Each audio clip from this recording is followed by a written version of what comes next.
요즘에 문자가 자꾸 카메라에 포착돼서 논란입니다. 어제는 국감 중에 골프 약속을 의원이 잡는 이 문자가 카메라에 포착돼서 논란이었는데요. 오늘은 국무회의 전에 유병호 감사원 사무총장이 이관섭 대통령실 국정기획수석에게 보내는 문자가 또 카메라에 잡혔어요. 이게 논란이 됐죠. 그러면 언론사에도 보도했지 않습니까? 중요한 감사에 대해서는 감사위원회 결의를 받아야 되는데 그걸 안 받았다. 그렇다 그러면 이게 직권남용도 될 수 있다. 그러다 보니까 이제 해명을 하는 건데 여기서 사실은 감사원에서는 해명을 할 수 있습니다. 해명을 할 수 있는데 하필이면 대통령실의 국정기획수석한테 이 얘기를 하느냐는 거죠. 왜냐하면 사실은 문재인 전 대통령에 대해서 서면 조사를 할 때도 그러면 보고를 했지 않았겠느냐라고 충분히 예측할 수밖에 없는 것이고 윤석열 대통령이 어제 그랬습니다. 감사원이라는 데는 헌법기관이고 독립적으로 하기 때문에 내가 그거에 대해서 언급하는 게 적절하지 않다 이랬거든요. 근데 지금 대통령실과 지금 감사원 사무총장이 이렇게 연락을 주고받을 정도면 그거를 믿는 사람이 있겠습니까? 그러니까 결국은 감사원이 대통령실에 어쨌든 지휘를 받거나 아니면 서로 정보 교환을 하면서 감사하는 게 아니냐라고 충분히 이제 추정할 수밖에 없는 문자였고 제가 보기에는 전 대통령에 대한 서면 감사를 지금은 이제 감사원 독자적으로 했다는 건데 보도자료 나가는 것도 이렇게 미리 얘기하는데 대통령에 대해서 서면 감사하는 거를 서면 조사하는 거를 보고 안 했겠습니까? 그러면 대통령이 어제 얘기했던 이 감사원의 독립성 완전히 이제 허물어지는 것이고 지난번에 이제 감사원장이 얘기한 게 있죠. 대통령의 국정운영을 지원해야 된다. 이렇게 얘기해버렸기 때문에 이제 감사원 자체의 어쨌든 감사 자체에 대해서 많은 국민들이 의문을 가질 수밖에 없는 상황에 처했다. 라고 봅니다. 안 그래도 민주당에서 이 정치감사에 배후가 있느냐 이런 그 의혹을 어제도 제기했었는데 이런 문자가 좀 공개되니까 곤혹스러운 상황이 됐는데 어쨌든 야당은 맹폭에 들어갔고요. 여당은 이게 정상적 업무다, 정상적인 범위 안에 있는 것이라서 정치 공세다 이런 입장이거든요. 저는 이제 어제 그제 계속 불거졌던 문재인 전 대통령에 대한 감사원의 질의 그리고 문재인 대통령이 그걸 거부했지 않습니까? 그게 이제 논란이 커졌었는데 그 논란의 한복판의 시점에서 지금 현재 감사원 사무총장이 청와대 수석에게 대통령 수석에게 보낸 문자가 발각이 됐기 때문에 저는 시점적으로 굉장히 좀 공교롭다고 생각합니다. 그리고 곤혹스러울 수밖에 없고요.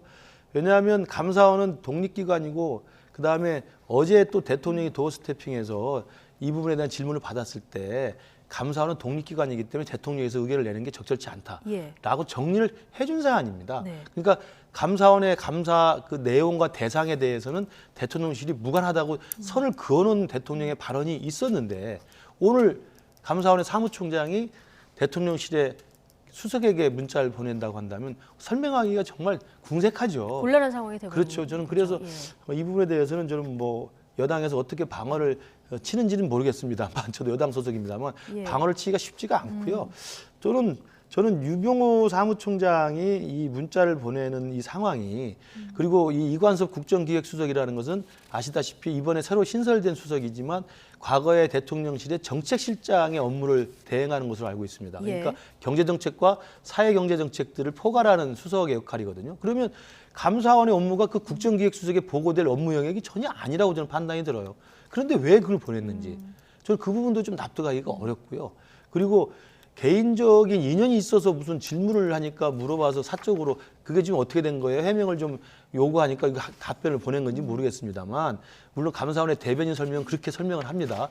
그 오전에 한겨레에서 보도했던 감사위원회 의결 없이 절차를 위반했다는 보도에서 해명한다는 요구가 있어서 그걸 해명하는 과정에 나온 거다는데 그것도 국정기획수석이 그걸 해명을 요구할 그 업무가 있는 것인지 잘 저는 모르겠어요. 그러면 저는 지금의 이 문재인 전 대통령에 대한 감사원의 서면 질의라든지 그리고 지금 서해 피살 사건에 대한 감사원의 감사 이 과정이 정말 국민들한테 투명하고 그다음에 공정하고 객관적이려면 이런 식의 예상치 못한 사건들이 터져나오면 굉장히 안 되죠. 저는 주의해야 되고 좀 문제가 있다고 생각합니다. 짧게 첨언하면요. 사실은 윤석열 대통령은 독립이라고 했는데 실제로 어찌 보면 수석과 사무총장은 그렇게 안 움직이는 거거든요. 그럼 어떤 조치를 해야죠. 사무총장에 대해서 예를 들면 경고를 하든지 해임을 하든지 뭔가를 하지 않으면 윤석열 대통령이 한 얘기가 거짓말밖에 안 되는 거죠. 독립된 기관이 아닌 게 되는 거니까. 근데 만약에 그냥 간다. 그럼 이제 국민들이 윤석열 대통령은 앞에서는 저렇게 얘기하지만 실제로는 그렇지 않구나. 라고 국민들이 인식할 수밖에 없고 앞으로 하는 감사에 대해서도 다 대통령실에서 어쨌든 대통령실과 감사원이 연락을 하면서 하고 있구나라고 생각할 수밖에 없어요. 근데 그걸 지켜보면 됩니다. 어떤 조치를 취하는지. 예, 조치할 필요가 있다고 보십니까? 참 곤혹스러운 질문입니다만 저 네. 개인적으로는 어떻게든 좀 정리를 해서 다시는 이런 일이 없도록 하겠다는 모습을 대통령이나 대통령실이 보일 필요 있다고 생각합니다. 왜냐하면 앞으로도 감사원이 이전 문재인 정권에 대한 감사를 할 일이 많이 생길 수 있거든요. 그리고 그 감사의 정당성을 확보하기 위해서는 읍참마속이라고 하지 않습니까? 저는 해야 될 일은 해야 된다고 생각합니다. 예. 감사원이 문재인 전 대통령에게 질의서를 보낸 이 부분은 어떻게 보십니까? 그럼? 그건 전 정당한 절차에 따라서 네. 감사원법이 정하는 규정에 따라서 할 수 있는 충분한 해야 될 일이라고 생각하고요. 예. 그리고 지금 어차피 서해 공무원 피살 사건에 대한 종합적인 감사를 시행하고 있기 때문에 그 감사의 과정에서는 박지원 전 원장이나 그 서훈실장에 대해서 물어봤고 그 윗선에 있는 대통령에 대해서 사실 서면 질의하는 것은 저는 응당한 절차라고 생각을 예. 합니다. 그러나 그에 대해서 대통령이 또 거부하는 것도 그 대통령의 선택이라고 보는데요. 그건 국민들이 판단하면 되는 거였거든요. 네. 그럼에도 불구하고 그 다음 날 바로 그 감사를 주도하고 있는 감사원 사무총장이 대통령실에 수석에게 보낸 문자가 포착이 됐다는 것은 정말 유구무원의 상황이 될 수밖에 없죠. 예. 조금 첨언하면요. 사실은 감사원에서 그랬죠. 지금 이 서해 피살이라든지 아니면 국민권익위원장 감사에 대한 거는 중요 감사 사항이 아니기 때문에 사무처 위임됐다. 2015년부터 그렇게 해왔다는 거거든요. 아니 근데 지금 대통령 조사하고 전 국정원장 조사하는데 그게 중요 감사 사항이 아니라는 게 말이 됩니까? 기본적으로 말이 안 맞는 거예요. 그러니까 사무처장이 본인 독자적인 권한으로 했다 그러면 감사원의 결의를 안 받아도 된다라고 한 건데 그런 문제가 되는 거죠. 그러니까 전직 대통령과 국정원장과 안보실장을 조사하는데 이게 중요 감사 사항이 아니다. 예. 라고 판단할 사람이 누가 있겠습니까? 뭐 그전부터 그렇게 했는지 모르겠지만 그 당연히 중요 감사 사항이 들어가는 거죠. 그런 감사위원회 결의를 받아야 되는 거죠. 오늘 아마 그거에 대해서 해명을 한 건데 그거를 지금 말씀하신 것처럼 이런 거를 어떤 절차를 위반한 문제는 굉장히 심각해지거든요. 예. 나중에 아마 이게 법적으로도 직권남용 문제가 될 것 같아서 제가 보기에는 아마 오히려 감사원이 수사를 받는 상황도 올 수 있다고 보고 있습니다.